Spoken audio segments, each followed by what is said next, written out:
Like I said from day one, there's been more talk about this house than building about this house. That's just how it goes. You need to factor in discussions and figuring out what is the best way to go.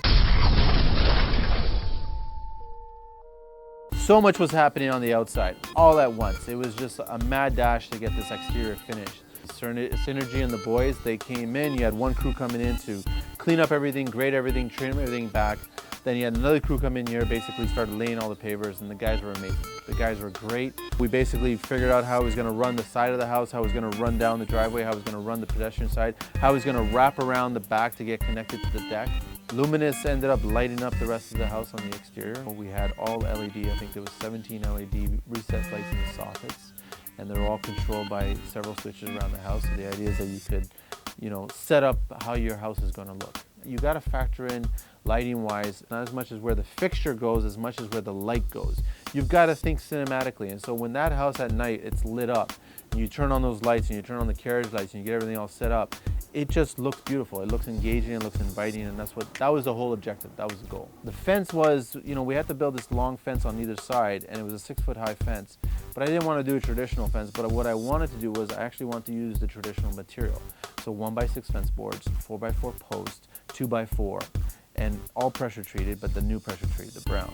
And I took that material and I basically put it in a different configuration. That's all I did. And it actually made it look like a much nicer looking fence. And that switching back and forth with each of the panels, it just added a visual element to everything. It was a 2-level deck coming off the kitchen breakfast nook. And so there's one smaller deck, which is basically your barbecue deck. And then there was about 6 steps down to your main deck. We're using thermarie. It was a knotty Scots pine. It looked like cedar when you installed it. When Mother Nature started getting to it, it did fade a little bit and it did gray, but it didn't split. It cut exactly the same way as any of the other thermarie products that we were using inside the house with the bathroom and the barn doors and stuff like that.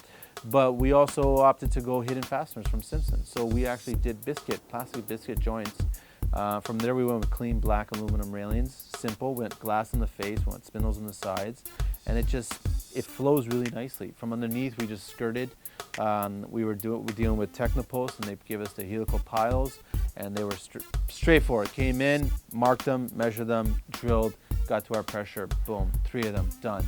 From Architronics, we started future-proofing, putting wires outside so we can actually start putting some speakers outside if they wanted to. But usually most people in this business get started with decks and fences. And I've done so many decks and I've done so many fences that it's time for me to cheat on trying new things for decks and fences.